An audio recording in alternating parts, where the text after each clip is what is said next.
Però avui estem a Premià de Mar i ja veieu aquí darrere que hi ha un acte amb 1.000 persones, que és un acte de suport en aquest home d'aquí, que tinc aquí al meu costat, aquest jove, que és en Miquel Buch, que tens 34 anys. Setmana que ve.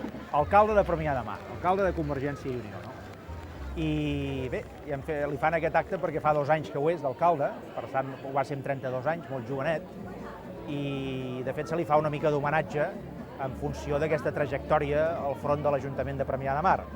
Jo sé que ho estan fent molt bé i he vingut avui aquí a donar-ne testimoniatge, no? I a dir-ho a tothom. Ens consta des de la direcció de Convergència i Unió que tant en Miquel Buch com aquesta plèiade que tenim d'alcaldes i alcaldesses i regidores i regidors per tot Catalunya estan fent una molt bona feina.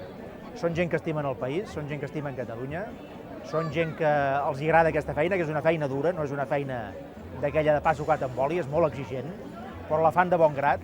Jo crec que podem donar les gràcies de tenir gent, no només jove, sinó a més tan valuosa, que estigui al front de les nostres institucions municipals.